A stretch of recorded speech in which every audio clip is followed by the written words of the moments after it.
السلام عليكم ورحمة الله.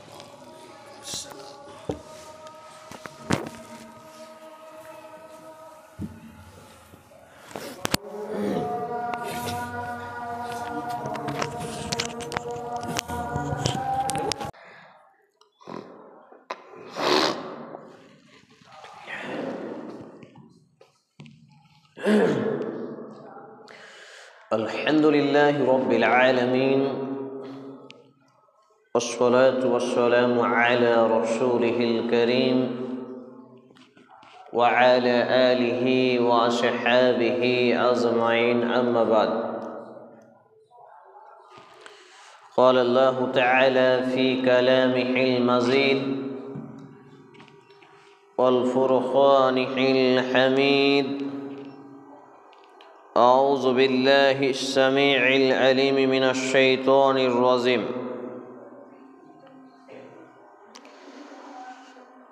لقد كان لكم في رسول الله أسوة حسنة لمن كان يرجو الله واليوم الآخر وذكر الله كثيرا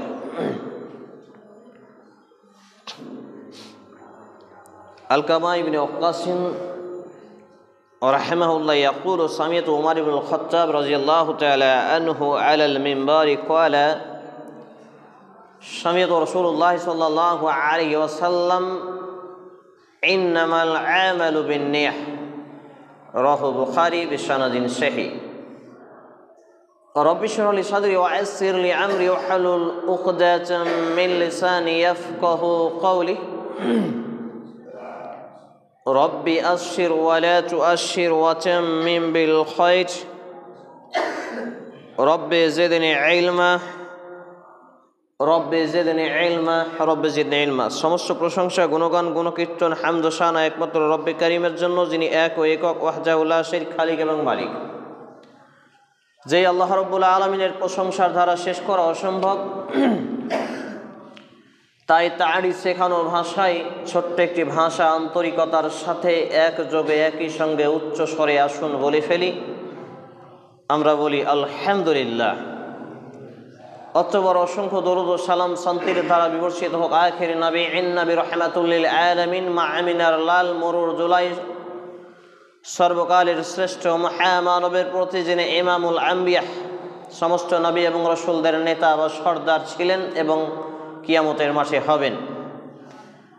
যেই নবী করিম সাল্লাল্লাহু আলাইহি ওয়াসাল্লামের বিভিন্ন ত্যাগ এবং তিতিক্ষা এর বদৌলতে আজকে আমরা নিজেদেরকে মুসলমান বলে পরিচয় দিতে পারছি।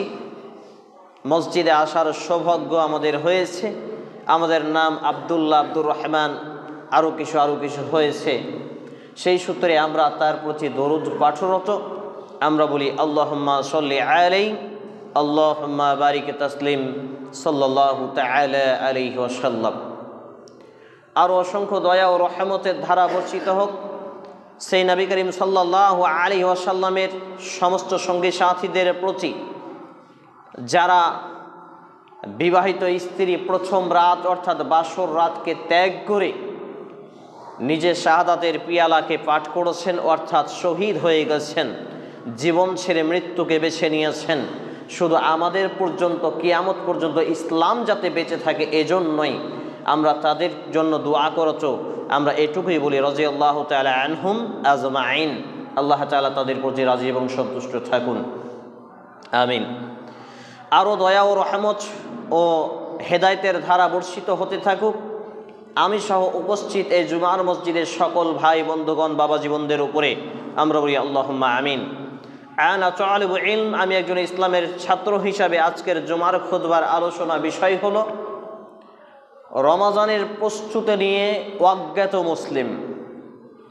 উল্লেখিত বিষয়ের প্রতি পবিত্র কোরআন এবং সহিহ সুন্নাহর আলোকে গুরুত্বপূর্ণ তথ্য ও তথ্যবহুল বিবরণের আপ্রাণ প্রচেষ্টা রাখছি ইনশাআল্লাহুল আজিজ। ওয়া মা তৌফিক ইল্লা বিল্লাহ, আলাইহি তাওয়াক্কালতু ওয়া ইলাইহি উনীব। রমাজানের প্রস্তুতি নিয়ে অজ্ঞাত মুসলিম বা অজ্ঞ মুসলিম, এই শিরোনামে আলোচনা করার পূর্বে আপনাদের সঙ্গে কয়েকটি কথা। প্রথম কথা হলো, আমি আপনাদের কাছে এর আগে প্রায় 4 বার খুতবা দিয়েছি মসজিদে, এটা 5ম নম্বর খুতবা। একই কথা রিপিট করেছি বারবার খুতবা শুরু করার আগে, যে সামনে কাতার ফাঁকা রেখে পেছনের কাতারে যদি আপনি বসেন, জুমার দিনের নেকি থেকে আপনি বঞ্চিত হবেন। দুজনের মাঝে যদি কেউ এভাবে ফেরে আসে, সে যতটা অপরাধী আপনিও ঠিক ততটাই অপরাধী।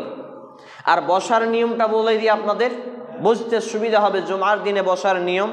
এই যে মেম্বার, খুতবার মেম্বার, এই খুতবার মেম্বারের কাছ থেকে বসার ফজিলত বলা হয়েছে। কাছ থেকে বসতে বসতে ডান দিকে চলে গেল, কেউ বাম দিকে চলে গেল। কিন্তু মানুষ এতটাই অজ্ঞ আমরা, যে শুরু করছি কেউ এই কোনায়, কেউ ওই কোনায়, কেউ আসছি পেছনে। এইগুলো আপনি নেকি পাবেন না, এবং মূর্খ এটা তার প্রমাণ। আপনাকে কষ্ট লাগলেও কিছু করার নেই, কারণ আমাকে সত্য বলতে হবে। সত্য যদি আমার বাপের বিরুদ্ধে যায় তবুও বলতে হবে, আমার নিজের বিরুদ্ধে যায় তবুও বলতে হবে। এটাই হচ্ছে কথা। এবার মূল বিষয়ে আসি। সামনের যতগুলো ফাঁকা রয়েছে, ওই যে পেছনে যে লোকগুলো নামাজ পড়ছে হয়তো জানেই না, জানলে এটা করছো না। সামনের কাতার পূরণ না করেও নামাজ পড়ার কোনো অধিকারই নেই। সামনে এই জায়গাগুলো গ্যাপিং আছে, একজন এদিক ওদিক হটে একটা জায়গা পূরণ করতে পারেন। এটা খুতবা শুরু হওয়ার আগেই করতে হবে। খুতবা শুরু হওয়ার পর যদি আপনি একজনকে বলেন একটু এই দিকে সরেন, তাহলে আপনার নেকি শেষ, আর নেই। যতক্ষণ খুতবা চলবে, খুতবার আর কোনো নেকি আপনি আর পাবেন না। একটা বাচ্চা ছেলে দুষ্টুমি করছে, আপনি যদি বলেন চুপ করো, তাহলে আপনার সব নেকি শেষ। তাহলে কত একবারে সেনসিটিভ বিষয় বুঝতে হবে আমাকে আপনাকে, মানে কতটা স্ট্রং হ্যাবিট হয়ে থাকতে হবে আমাকে আপনাকে, যে সচেতন অ্যালার্ট হয়ে থাকতে হবে, যে কোনোভাবে যাতে গায়ের উপর দিয়ে যদি কেউ চলে যায় তো চুপ করো, দেখে শুনে যেতে পারো না, চোখ রাঙানি দিতে পারবেন না। মনোযোগ থাকবে তীর নিক্ষেপ করার মতো। একজন ব্যক্তি যখন তীর নিক্ষেপ করে দেখবেন কতটা মনোযোগ, যে যাই বলুক কোনো দিকে ধ্যান থাকে না। তো তেমনই খতিব যা বলবে তার দিকে তীর নিক্ষেপের মতো দেখতে হবে আপনাকে। আপনার কান এবং চোখ আর মেধা একসাথে জাগ্রত করে রাখতে হবে, এই নিয়তে যে আজকে খতিব সাহেব কি খুতবা দিচ্ছে ভুল ধরবো, তাহলেই কিছু নিতে পারবেন, নইলে নিতে পারবেন না। এক কান দিয়ে শুনবেন আর এক কান দিয়ে বেরিয়ে যাবে। এবারে চলে আসি আমি আমার মূল আলোচনার দিকে। রমজানের পূর্ব প্রস্তুতি, অজ্ঞ মুসলিম বা অজ্ঞাত মুসলিম। আজকে শাবান মাসের প্রায় 21 দিন, 20 দিন পেরিয়ে গেছে। শাবান মাসের 20 দিন পেরিয়ে গেল, যেটা রজব মাসের পরবর্তী মাস এবং রমজানের পূর্ববর্তী মাস। এই মধ্যবর্তী মাস এতটাই গুরুত্বপূর্ণ মাস যে এই মাসে রাসূল করিম সাল্লাল্লাহু আলাইহি ওয়াসাল্লাম, একসঙ্গে সাল্লাল্লাহু আলাইহি ওয়াসাল্লাম বলতে হবে, নইলে বখিলের কাতারে পড়বেন। আর বখিল যদি হয়ে যান, তাহলে আল্লাহ এবং ফেরেশতা আসমান থেকে লানাত অর্থাৎ গজব কামনা করেছেন, আর সরাসরি নবী মুহাম্মদুর রাসূলুল্লাহ সাল্লাল্লাহু আলাইহি সাল্লাম এই মেম্বারে উঠে আমিন বলেছেন, মানে আল্লাহকে বলেছেন কবুল করে নিন, মানে আমি আর আপনি ধ্বংস হয়েই যাব। নাউযুবিল্লাহি মিন জালিক। তো এই রাসূল সাল্লাল্লাহু আলাইহি ওয়াসাল্লাম সব থেকে বেশি রমজানের পরে যেই মাসে কন্টিনিউয়াসলি ধারাবাহিক সিয়াম বা রোজা পালন করতেন, সেটা ছিল শাবান মাস। কিন্তু উম্মতে মুসলিমার জন্য 15 তারিখ পর্যন্ত তিনি বেঁধে দিয়েছেন, যে 15 তারিখ পর্যন্ত একটা মুমিন মুসলিম নারী পুরুষ সে এই শাবান মাসের সিয়াম অর্থাৎ রোজা পালন করবে। কিন্তু 15 তারিখ পেরিয়ে গেলে সে যেন আর কোনো সিয়াম বা রোজা না রাখে। তবে যাদের কাজা রয়েছে, কাজা মানে পূরণ করা, যাদের ছুটে রয়েছে, কিংবা অসুস্থতার কারণে সফরে গিয়েছিলেন, আরও কিছু কারণে, মা এবং বোনদের মাসিক পিরিয়ড, হায়েজ, নিফাস, যে এসব কারণে তাদের যদি রোজা ছুটে থাকে, তাহলে তারা এই মাসে পূরণ করবে রমজানের আগে যে কোনো মুহূর্তে, এতে তাকে ছাড় দেওয়া হয়েছে। এই রমজান মাসের পূর্ববর্তী মাসে আমাকে এবং আপনাকে অ্যালার্ট থাকতে হয়। করোনা ভাইরাসের সময় একটা জিনিস দেখেননি, কিভাবে অ্যালার্ট? আপনি চায়ের দোকান খুলেছেন, পুলিশের গাড়ির একবারে কুকু আওয়াজ পেলেন আর দ্রুত দোকান লাগিয়ে পালিয়ে গেলেন, এটাকে বলে অ্যালার্ট, সচেতনতা বা সতর্ক বার্তা। তাহলে রমজান আসছে, এটা আর একটু উদাহরণ দিই, তাহলে বুঝতে সুবিধা হবে। মনে করুন আপনার ছেলের বা মেয়ের বিয়ে হয়েছে। ছেলের বিয়েতে মানুষ অতটা আপ্যায়ন বিহাই বিহানকে অতটা করে, কিন্তু মেয়ের বিয়ে মেয়ের শ্বশুর শাশুড়িকে খুব ভালো করে, কারণ মেয়ে যাতে পরের ঘরে একটু সুখে শান্তিতে থাকতে পারে। তো আপনার মেয়ের বিয়ে হয়েছে, আপনার বিয়াই সাহেব আসবেন, 8 দিন আগে বলে দিয়েছে যে হ্যাঁ আপনাদের বাড়ি আসবো অমুক দিন। তো তা আপনি এখন বাড়ি ঘরকে পরিষ্কার পরিচ্ছন্ন করে বিছান কাঁথা ঝিকঝাক করে রান্না বান্না ইটা সেটা, মুরগি দেশি না পোলট্রি, মাছ নাকি গরুর গোশত, কত কি আইটেম আপনার মাথায় চিন্তা থাকে। কি করে খাওয়াবো, প্রথমবার আসছে তো কি করে যে খাওয়াবো, সম্মানে যাতে কোনো জায়গায় হাঁটতে খাংতি না হয়, খুব চিন্তা।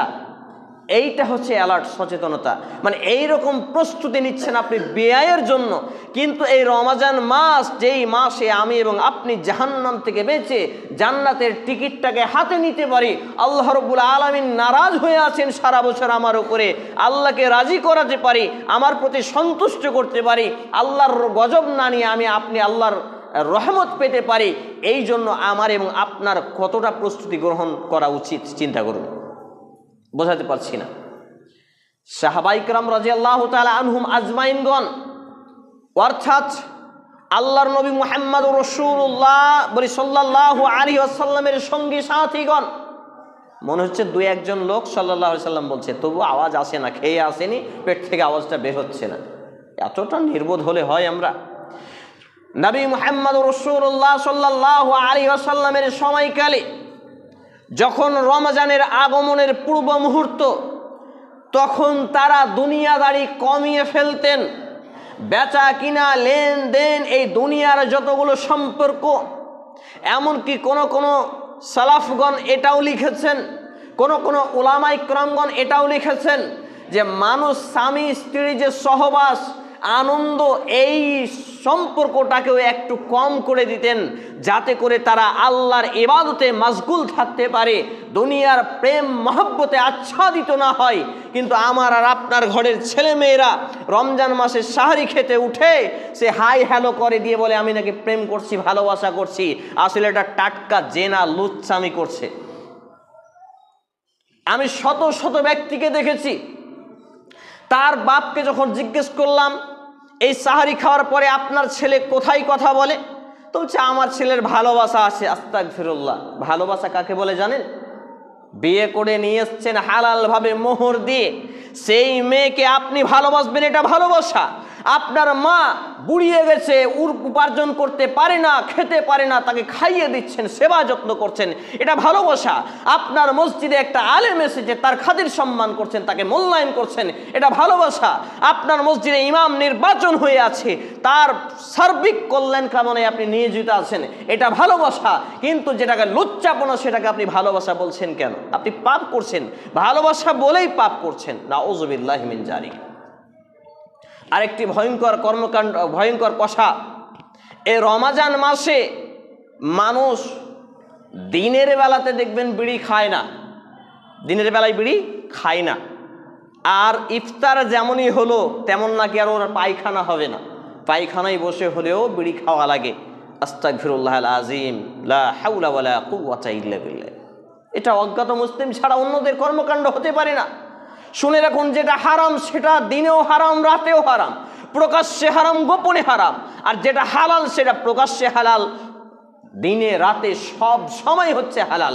কিন্তু হারামকে হালাল করার অনুমতি অনেক ব্যক্তিকে আমি দেখেছি, তাড়াহুড়া করে এখন মসজিদে ইফতারের পরে নামাজে আসবে, তো বলছে মৌলভী সাহেব সারাদিন খেতে পাইনি, একটু সাইডে হটে যান, একটু বিড়ি খাবো তো ধোঁয়া লাগবে। নাউযুবিল্লাহি মিন যালিক, আস্তাগফিরুল্লাহ। কিন্তু ওই ছেলেটা যদি আপনার মদ খায়, আপনার মাথা ব্যথা। আপনার স্ত্রী ওই ছেলেটার যখন ড্রেস পোশাক খাচ্ছে, তখন তার পকেটে দেশালাই আর বিড়ি সিগারেট সবই পায়, কিন্তু কোনো প্রতিবাদ করে না। তার ঘরে যদি মদের বোতল পায় তাহলে হাঙ্গা মেচে যাবে। কেন মানুষ মদকে হারাম মনে করে, বিড়িকে হারাম মনে করে না? এটা অজ্ঞতাপূর্ণ সমাজ, জাহেল মূর্খ মুসলমান নামদারিয়েরা, যার জন্যই কোনটা হালাল কোনটা হারাম এদের জ্ঞান নেই। আর কদিন আগে একটা ডেড়মা বক্তা দেখলাম, বক্তব্য দিচ্ছে আর বলছে যে মসজিদ মাদ্রাসায় যত বিড়ির উপার্জনের টাকা আছে নিয়ে আসেন। ওই ডেড়মা বক্তাকে, আমি খুব ছোট ছিলাম তখন, আমার মা বিড়ি বাঁধতো, মানে জবরদস্তি বাঁধানো হতো আর কি। যদিও আমাদের সংসারে আলহামদুলিল্লাহ ইল্লা মাশাআল্লাহ বিড়ির উপার্জন টোটালি অফ আছে। যেমন আমার বিয়ের পর থেকেই বিড়ির উপার্জন অফ করে দিয়েছি, বাড়ি থেকে বিড়ি বাঁধাই না, প্রয়োজন মনে করি না, নুন খুদি খেয়ে জীবন কেটে যাবে। তো সেই ডেরমা বক্তাকে আমি বিড়ির কুলা সমেত দিয়ে গিয়ে দিচ্ছি। ও বলছে মা বোনেরা যত বিড়ির টাকা হাপ্তা পাননি নাকি নিয়ে আসেন, আর মাদ্রাসার উন্নতি কল্পে জালসা কুলা সমেত নিয়ে গিয়ে দিয়ে দিয়েছি। তখন ও হাঙ্গামা চেয়ে দিয়েছে, এটা কি হলো? বিড়ি তো হালাল, তো আপনি বিড়ি বেচে টাকা নিয়ে নেন না, এখানে ফুটানি করেন নাকি? তাহলে এদেরকে এইরকমভাবে জবাব দেওয়া দরকার। আমাদের সমাজে হয়তো আপনাদের এই মাদ্রাসার জালসা আছে, অনেক ব্যক্তি এখানে হয়তো যদি কালেকশনী বক্তা হয় তাহলে সে আপনাকে ছন্দ মিলিয়ে মিলিয়ে বলবে উমুকের মাদির এত টাকা দান, আল্লাহ তুমি করো মেহেরবান, হয়ে যাও রাজি, বানাও তারে পাঁচক্ত নামাজি সামাজি, আর কত কি ছন্দ মিলিয়ে মিলিয়ে একটা একটা করে বলতে বলতে এক পর্যায়ে বলবে আল্লাহ তুমি এই দানকে করো গো কবুল, করো গো মঞ্জুর, করতে করিও না ভুল। মানে আল্লাহ ভুল করে এই শব্দটা তিনি বলতে চাইছেন, নাউযুবিল্লাহি মিন জালিক, আস্তাগফিরুল্লাহ। কেউ যদি এটা বলে মুখ দিয়ে আর অন্তরে বিশ্বাস করে যে আল্লাহ ভুল করে, তাহলে সে কাফের কাফের কাফের। ও নামাজ রোজা হজ জাকাত সব শেষ, কিন্তু জ্ঞান কোথায়? কোরআন হাদিস নিজে পড়ে না, বাপ পড়ে না, বংশ পড়ে না, আর ও তো পড়ে না, ওর মাদ্রাসা মসজিদের মৌলভিটাও পড়ে না। চ্যালেঞ্জ করেছি আমি। এই হচ্ছে মুসলমানদের অবস্থা। শিক্ষা পাবে কার কাছ থেকে? যারা হক কথা বলবে তাদেরকে জালসাই ডাকবে না, যে ভোঁটি গরম করে নিয়ে যেতে পারবে তাকে জালসাই ডাকবে। টাকা যা খরচ হবে হোক, নিজের বাপের তো টাকা নয়, কালেকশন করা টাকা, বাড়ি বাড়ি গিয়ে ভিক্ষা করা টাকা, করবেটা কি? কিন্তু যেখানে উপযুক্ত শিক্ষা হয়, সঠিক প্ল্যাটফর্ম, সেখানে কোনো দানের টাকা 10 টাকা বিক্রি হলে 2 টাকা কয়েলটা কোথায় আছে মনে মনে খুঁজছে, 2 টাকা কয়েলটা খুঁজছে। এই হচ্ছে অবস্থা। সম্মানিত উপস্থিতি ভাই এবং বন্ধুগণ, তাহলে আমাকে এবং আপনাকে পরিবর্তনশীল হতে হবে। আল্লাহ সুবহানাহু ওয়া তাআলা বলছেন, যে আয়াতে কারিমা আমি আপনাদের সামনে দ্বিতীয় খুতবার পরে প্রথম দফায় পাঠ করেছি, এটি রয়েছে কোরআনুল কারীম 33 নম্বর সূরা 21তম পারা 420 নম্বর পৃষ্ঠা, আয়াত নম্বর 21। আল্লাহ রাব্বুল আলামিন বলছেন, লাকাদ কানা লাকুম ফি রাসূলিল্লাহি উসওয়াতুন হাসানাহ লিমান কানা ইয়ারজুল্লাহ ওয়াল ইয়াউমাল আখির ওয়া যাকারাল্লাহা কাসীরা। আল্লাহ রাব্বুল আলামিন এখানে জানিয়েছেন, যারা শেষ দিবসে বিশ্বাস স্থাপন করেছো, অর্থাৎ ফামান ইয়ামাল মিসকালা যাররাতিন খায়রান ইয়ারা ওয়া মান ইয়ামাল মিসকালা যাররাতিন শাররান ইয়ারা। সূরা আজ-জিলজাল 99 নম্বর সূরা 30তম পারা 605 নম্বর পৃষ্ঠা, আয়াত নম্বর 6 এবং 7। আল্লাহ রাব্বুল আলামিন বলছেন, বিচারের মাঠে অনুপরিমাণ সরষে দানা পরিমাণ যদি কেউ ভালো কাজ করেন, সেটা দেখতে পাবেন। কিভাবে দেখতে পাবেন? আমি এবং আপনি যে জুমার খুতবা রেকর্ডিং হচ্ছে, আমি এটা 10 বছর পরও দেখতে পাবো, বেঁচে থাকলে আপনি দেখতে পাবেন। তাহলে এইটা যদি সম্ভব হয়, আল্লাহ রাব্বুল আলামিন আমাকে এবং আপনাকে দেখাবেন কোন জায়গায়, কোন স্থানে, কোন গ্রামে, কিভাবে, কার সাথে কোন পাপ করেছি সেটা দেখতে পাবেন, কোন নেকি করেছেন সেটা দেখতে পাবেন। জুমার খুতবায় বসে আছেন, খুতবা যদি নিয়তের উদ্দেশ্য ভালো হয়, যদি আপনি আল্লাহর সন্তুষ্টি অর্জনের জন্য আসেন, এটা নেকি হিসাবে আপনি দেখতে পাবেন। জুমার খুতবায় হাবিবুল্লাহ সাহেব খুতবা দিচ্ছিল, মনোযোগ দিয়ে খুতবা শুনেছিলাম, এই নেকিটা আপনি দেখতে পাবেন। এই কথাই আল্লাহ রাব্বুল আলামিন এই আয়াতে কারিমে বললেন। অর্থাৎ এখানে তিনি বলতে চাচ্ছেন, যারা শেষ দিবসে বিচার দিনের যে বিশ্বাস স্থাপন রেখেছো, অর্থাৎ মালিকি ইয়াউমিদ্দিন, বিচার দিনের মালিক হচ্ছে আল্লাহ, এইটা যারা বিশ্বাস স্থাপন করেছো তাদের জন্য লাকাদ কানা লাকুম ফি রাসূলিল্লাহি উসওয়াতুন হাসানাহ, আল্লাহর নবী মুহাম্মদ সাল্লাল্লাহু আলাইহি ওয়াসাল্লামকে বানানো হলো উত্তম নমুনা, আদর্শ, আইডিওলজি, মাপকাঠি, ফরমা। চিন্তা করুন, আমার আপনার জন্য মাপকাঠি আইডিওলজি হিসাবে নবী মুহাম্মদ সাল্লাল্লাহু আলাইহি সাল্লামকে যদি রাখা হয়, তাহলে আমার এবং আপনার পা থেকে মাথা পর্যন্ত বডিতে আল্লাহ রাসূলের সাদৃশ্য আছে। আল্লাহ রাসূলের কি দাড়ি ছিল না? আমার আর আপনার মতো চেঁচে কি গালটাকে মার্বেল টাইলসের মতো চিকচিকে করে রাখতেন? নাউযুবিল্লাহি মিন জালিক, আস্তাগফিরুল্লাহল আযীম। তাহলে আপনার সাথে সাদৃশ্য মিলছে, আপনি আল্লাহ রাসূলকে আদর্শ হিসেবে গ্রহণ করেছেন, অ্যাকসেপ্ট করেছেন? জি না, পারেননি। তাহলে এখনই পরিবর্তন করুন, কনভার্ট হন, নিচে কনভার্ট করুন। অর্থাৎ আমাকে এবং আপনাকে চূড়ান্ত আদর্শ হিসাবে মানবতার মুক্তির দূত মুহাম্মদুর রাসূলুল্লাহ সাল্লাল্লাহু আলাইহি সাল্লামকে গ্রহণ করতে হবে, নইলে নামাজ, রোজা, হজ, যাকাত, দান, সাদকা কিচ্ছু কাজে আসবে না। বিচারের মাঠে গিয়ে দেখবেন জিরো, এখানে যতই আপনি হয়ে যান না হিরো। সম্মানিত উপস্থিতি ভাই এবং বন্ধুগণ, আল্লাহ রাব্বুল আলামিন আমাকে এবং আপনাকে এখান থেকে জানাতে চাইলেন যে যেই ব্যক্তি মুসলমান বলে পরিচয় দেবে, তার প্রত্যেকটা হাঁটা চলা, উঠা বসা, খাওয়া, লেনদেন, এভরিথিং এ টু জেড, প্রত্যেকটা মোমেন্টে মোমেন্টে নবী মুহাম্মদুর রাসূলুল্লাহ সাল্লাল্লাহু আলাইহি সাল্লামের আদর্শকে মান্যতা করা হচ্ছে ফারজে আইন, বাধ্যতামূলক। নামাজ রোজার থেকেও বড় ফরজ হচ্ছে নবী মুহাম্মদুর রাসূলুল্লাহ সাল্লাল্লাহু আলাইহি সাল্লামের আদর্শ গ্রহণ করা। এবারে চলে আসি মূল আলোচনা শুরু করার আগে, সময় যেহেতু শেষের দিকে, আলোচনা কবে শুরু করব, জুমার খুতবায় আর কি বলবো, কতটুকু বলবো, তা আমাদেরকে কনভার্ট করতে হবে, কিছু নীতি পরিবর্তন করতে হবে। এই মাসে যেহেতু আর মাত্র কয়েকটা দিন, যদি আজকে 21 তারিখ হয়, তাহলে খুব বেশি হলে আর 8 দিন, খুব বেশি হলে আর 8 দিন। 8 দিন পরে রমজান আমাদের দরজায়, আমাদের চৌকাটে চলে আসবে। এই রমজানকে পূর্ব মুহূর্ত পাওয়ার জন্য আমাদের মাতৃভাষাতে দোয়া করা উচিত, নিজ নিজ ভাষায়। আল্লাহ তাআলা রমজান মাসকে আমাদের জন্য বরকতময় করুন, এই রমজানকে আমাদের পর্যন্ত নিয়ে আসুন, এই রমজান পর্যন্ত আমার এবং আমাদের হায়াত অর্থাৎ আয়ুকে বৃদ্ধি করুন, বাড়িয়ে রাখুন, যাতে করে আমরা আমাদের পাপগুলোকে মাফ করে নিয়ে জান্নাতের টিকিট অর্জন করতে পারি। আমরা বলি আল্লাহুম্মা আমিন। হাঁটু ছাড়েন ভাই, হাঁটু ছেড়ে বসা যাবে না জুমার খুতবায়, হাঁটু ছাড়েন। সম্মানিত উপস্থিতি ভাই এবং বন্ধুগণ, তাহলে বিষয় হচ্ছে আমাকে এবং আপনাকে পরিবর্তন হতে হবে। রমজান মাস এলে শশার ব্যবসায়ী শশার দাম বাড়িয়ে ফেলে, কারণ এই যে ইফতারের সময় ডিজিটাল রোজাদার, একবারে ডিজিটাল সিয়াম পালনকারী রোজাদার ব্যক্তিদের শশা না হলে নাকি ইফতার হয় না। লেবুর দাম 5 টাকার জায়গা 10 টাকা হয়, লেবুর শরবত না খেলে নাকি ইফতারি হয় না। খেজুরের দামটা একটু বাড়লেও খেতে হয়, কারণ এটা সুন্নাত, এটা মানা যাবে। তরমুজ দাম যাই হোক, টাকার গরম আছে, হালাল হারাম যে বিবেচনা নেই, কিভাবে কামালো। তরমুজ না খেলে হয়, এত খরার দিন, এত গরম, হ্যান ত্যান আবি ঝাবি, আর 12 ফ্যাতাঙের কত রকমের আইটেমের ইফতারি। এইগুলো পরিবর্তন করুন। আপনার টাকা আছে বিধায় আপনি যা ইচ্ছা তাই করবেন এমনটি নয়। অনেকে বলে আমার বাপের টাকা আমি কোথায় ব্যয় করব, লোকের দেখার কি। টাকা যদি তোমার বাপের হয় তাহলে তোমার উপরে যাকাত ফরজ হতো না। টাকা যদি তোমার বাপেরই হতো তাহলে দান করার আদেশ তোমাকে করা হতো না। টাকা যদি তোমার আর তোমার বাপেরই হতো তাহলে তুমি মরার পরে টাকার অন্য কেউ অংশীদারিত্ব হতো না। তাহলে বোঝা যাচ্ছে টাকা কারো নয়, টাকা কারোই নয়, সম্পত্তিও কারো নয়।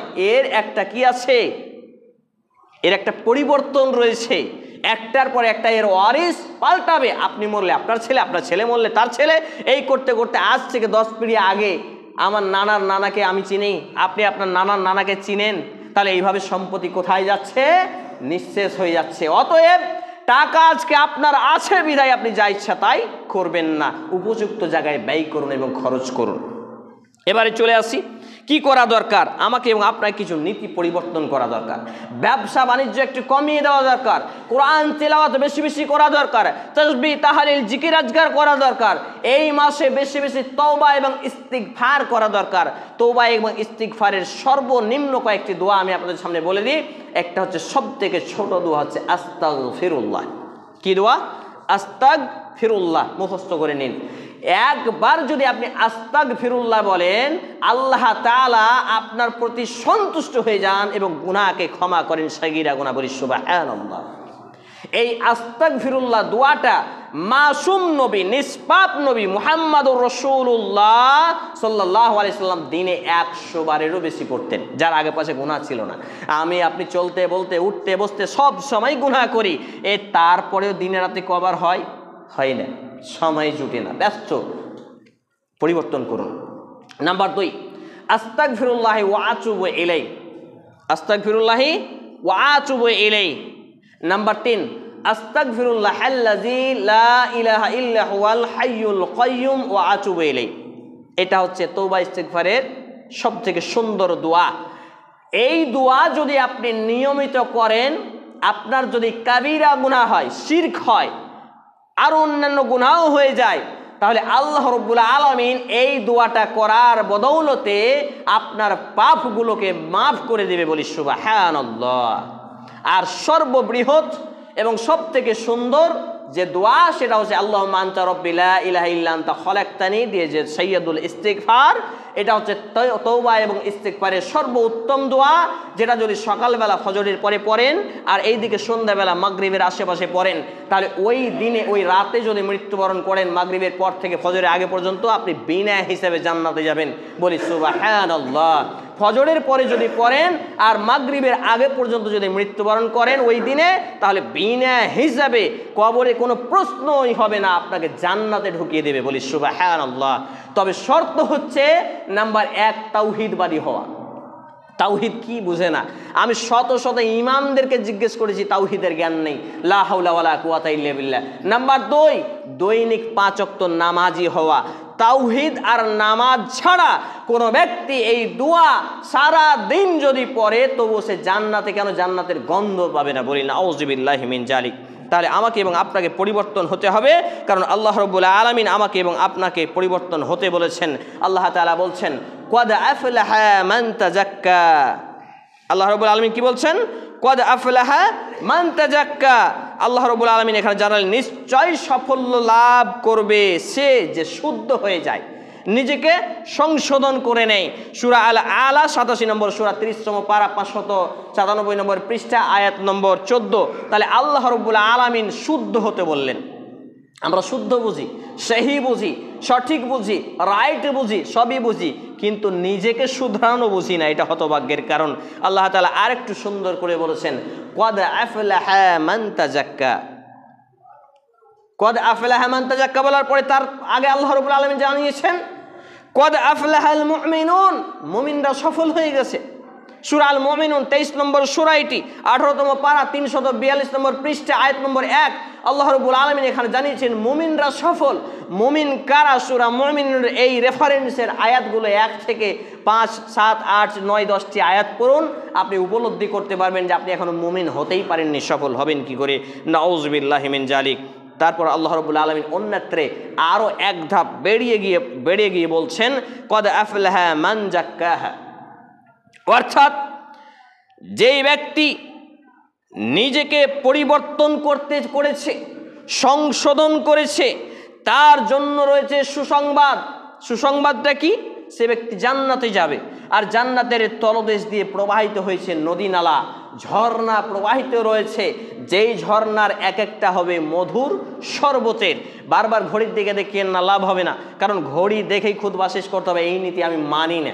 আধ ঘন্টায় খুতবা শেষ করতে হবে, এই নীতি আমি মানি না। খুতবা দিচ্ছি, বিষয় শেষ হবে, তারপরে নামবো।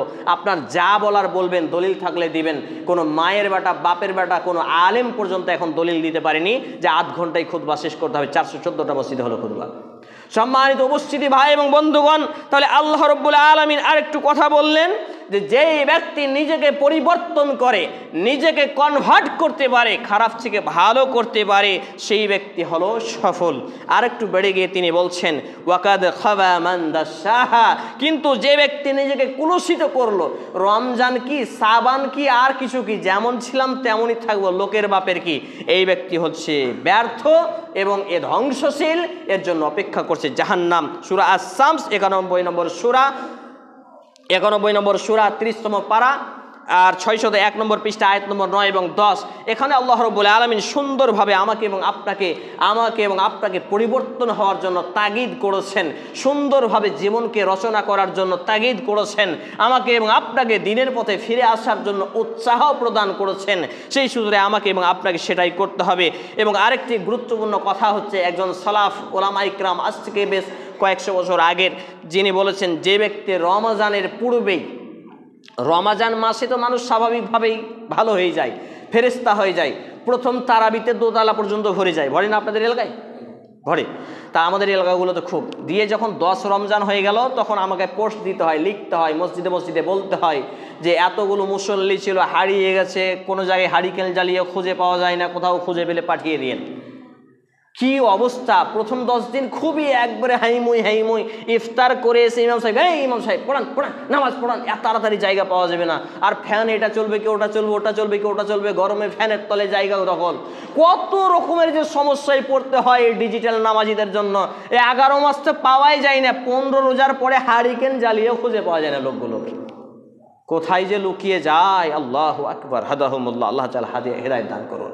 যে ব্যক্তি রমজানের পূর্বে নিজেকে পরিবর্তন করে নেয়, শুধরে নেয়, সেই ব্যক্তি হলো প্রকৃত সফল, এবং তার জন্য রয়েছে মহা সুসংবাদ, অর্থাৎ জান্নাত, যে জান্নাতের তলদেশ দিয়ে প্রবাহিত হবে নদী নালা, ঝর্ণা ধারা। এই কথাটি বর্ণিত উমার ইবনে আল কায়েস রাহিমাহুল্লাহ লিখিত লাতাইফুল মাআরিফ পৃষ্ঠা নম্বর 138 ক্রমিক নম্বরে। অর্থাৎ আমাকে এবং আপনাকে এই সাবানেই পরিবর্তন হতে হবে। আর পরিবর্তন হওয়ার জন্য সর্বপ্রথম যে কথাটা আমাকে এবং আপনাকে নিতে হবে, যে হাদিসটা আমি দ্বিতীয় খুতবার পরে পাঠ করেছিলাম, ইন্নামাল আমালু বিন্নিয়াহ, এই নিয়তটাকে পড়ে নিন। এইরকম কি, আল্লাহ তাআলা যদি আমাকে আপনাকে রমজান পর্যন্ত বাঁচিয়ে রাখেন, এখনই এখান থেকে নিয়ত করে নেন যে 30-এ 30টা, সে 29টা হতে পারে চাঁদ হিসাবে, পূর্ণ মাস সিয়াম অর্থাৎ রোজা রাখবো। যদি আমি আর আপনি এই নিয়ত করি তাহলে আজকে থেকেই আমার আর আপনার আমল নামায় আল্লাহ রাব্বুল আলামিনের ফেরেশতাগণ নেকি লিখতে থাকেন, বলি সুবহানাল্লাহ। শুধু নিয়ত করার জন্য। নাম্বার 2, এখন থেকে নিয়ত করেন পূর্ণ মাসে তারাবি কিয়ামুল লাইল রাতের সালাত আদায় করব তো ইনশাআল্লাহ, ইনশাআল্লাহ। কিন্তু কিয়ামুল লাইল তারাবি এখন তাড়াতাড়ি নামাজ হয়ে গেছে, এই নামাজে হবে না। আপনাদের মসজিদে ইমাম সাহেব কয় মিনিটে হয় তারাবি? সর্বনিম্ন, সর্বোচ্চ 1 ঘন্টা 45 মিনিট। লা হাওলা ওয়ালা কুওয়াতা ইল্লা বিল্লাহ। এর থেকে আপনি যদি বাড়িতে ঘুমান, ডান কাতে ঘুমালেন, আল্লাহুম্মা বিসমিকা আমুতু ওয়া হিয়া, সূরা ইখলাস, ফালাক, নাস, আয়াতুল কুরসি আর সূরা বাকারার শেষ 2টি আয়াত, এর থেকে 27 গুণ নয় 70 গুণ বেশি নেকি পাবেন ইনশাআল্লাহ। চ্যালেঞ্জ করলাম, রেকর্ডিং হচ্ছে। যত বড় সাইকুল হাদিস আসুক বলবেন যে হাবিবুল্লাহ চ্যালেঞ্জ দিয়ে গেছে, যেই তারাবি 45 মিনিটে টোটাল এসার সহ নাকি, ইন্না লিল্লাহি ওয়া ইন্না ইলাইহি রাজিউন, এসার সহ, শুধু এসার ছাড়াই যদি 45 মিনিটে তারাবি পড়েন, বাকি এইদিকে বাদি দিয়ে দেন না। এদিকে আপনার এসারে 2 রাকাত আগে, 2 রাকাত পরে, 4 আর 1 বেতেরটা তো পরেই হয় 4, 7, 8 রাকাত, 6 রাকাতই ধরেন। 6 রাকাত বাদ দিয়েও যদি 11 রাকাত আপনি তারাবি পড়েন, যদি 45 মিনিটে, এর থেকে বাড়িতে ঘুমিয়ে যেভাবে বললাম, এর থেকে ডবল 70 গুণ বেশি নাকি পাবেন। চ্যালেঞ্জ করলাম, কেউ প্রমাণ করবে তো আসবে। তাহলে তারাবি মানে হলো সর্বনিম্ন 2 ঘন্টা। বোঝাতে পারলাম না?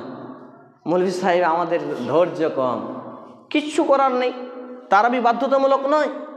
আপনার ক্ষমতা আছে, আপনি পড়বেন। যারা বয়স্ক বসে পড়বে, না পারবে শুয়ে পড়বে, না পারবে বাদ দিবে, ফরজ নয়। এর সাথে রমজানের কোনো কানেক্টিং বিষয়ও নয়। এই যদি আপনি মনে করেন একাকি পড়ব, এর থেকে বেশি নাকি, কিভাবে?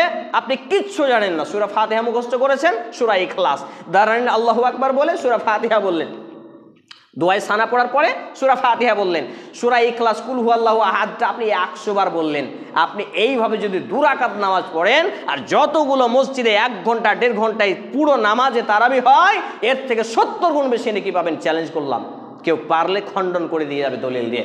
সম্মানিত উপস্থিতি ভাই এবং বন্ধুগণ, আমাকে এবং আপনাকে নিয়ত করতে হবে যে তারাবি পূর্ণ মাস আদায় করব। তারাবির জন্য গত বছরে 13,000 টাকা দিয়ে ইমাম রেখেছিলাম, ছেলে মেয়ে সবকে তারাবি পড়াতো। একজন বলছে যে পায়ের সুতা ছিঁড়ে দিয়েছে, তুমি আরাম নিয়ে এলাও, তুমি ঘুমিয়ে যাও। 2 রাকাত পারলে 2 রাকাত, 4 রাকাত, 8 রাকাত, সব সর্বোচ্চ হচ্ছে 11 রাকাত।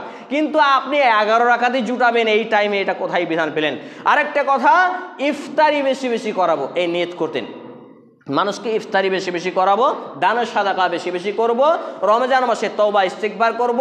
একটা একটা করে এইগুলো নিয়ত যদি আমি আপনি এখন করতে পারি, আমার আর আপনার আমল নামায় এখন থেকে নেকি লেখা চালু হয়ে যাবে, যদিও আমি এবং আপনি সেটা বাস্তবে রূপ না দিতে পারি। সম্মানিত উপস্থিতি ভাই এবং বন্ধুগণ, এই ছিল সংক্ষিপ্ত টাইমে আমার রমজানের পূর্ব প্রস্তুতি এবং অজ্ঞত মুসলিম নিয়ে আলোচনার শিরোনাম হিসেবে আজকের আলোচনা এখানেই শেষ পর্যায়ে এসে আপনার প্রতি এটাই অনুরোধ এবং রিকোয়েস্ট করব যে আপনি আসুন পবিত্র কোরআন এবং সেই সুন্নাহর আলোকে ব্যক্তিগত জীবন, পারিবারিক জীবন, সামাজিক জীবনে উন্নয়ন আনি। আল্লাহ রাব্বুল আলামিন যতগুলো কথা বললাম, সমস্ত কথাগুলো আগে আমাকে অক্টোবর প্রত্যেকটা উপস্থিত ভাই এবং বন্ধুগণকে মেনে চলার তৌফিক নসিব করুন, আমরা বলি আল্লাহুম্মা আমিন।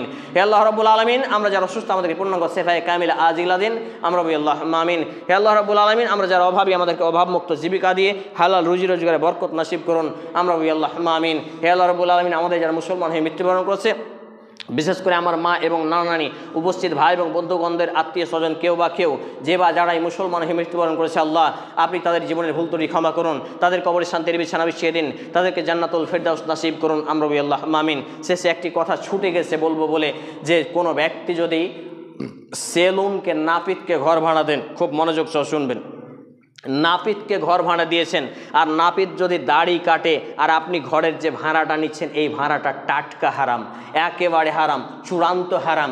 ঘর ভাড়া দিবেন সাবধানে, মুসলমান হয়ে ঘর ভাড়া দিবেন, এখানে গুন্ডামি মাস্তানি দেখাতে পারবেন, মৃত্যুর ফেরেশতা পিটিয়ে তক্তা বানিয়ে দেবে। আল্লাহ রাব্বুল আলামিন আমাদেরকে হেদায়েত দান করুন, আমরা বলি আল্লাহুম্মা আমিন। এ দাবি, এ দোয়া, এ দরখাস্ত মহান আল্লাহ সুবহানাহু ওয়া তাআলার সামনে রেখে আমরা আমাদের আলোচনা এখানে ইতি টানছি। আল্লাহুম্মা সাল্লি আলা মুহাম্মাদিন ওয়া আলা আলি মুহাম্মাদ كما صليت على إبراهيم وعلى آل إبراهيم إنك حميد مجيد اللهم بارك على محمد وعلى آل محمد كما باركت على إبراهيم وعلى آل إبراهيم إنك حميد مجيد সুবহানা রাব্বিকা রব্বিল ইজ্জাতি আম্মা ইয়াসিফুন ওয়া সালামুন আলাল মুরসালিন ওয়া আখিরু দাওয়ানা আলহামদুলিল্লাহি রাব্বিল আলামিন। আসসালামু আলাইকুম ওয়া রাহমাতুল্লাহি ওয়া বারাকাতুহু।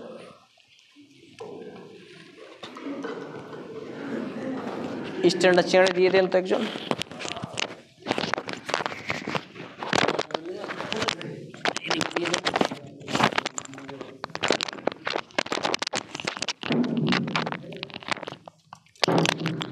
এই কামাতেন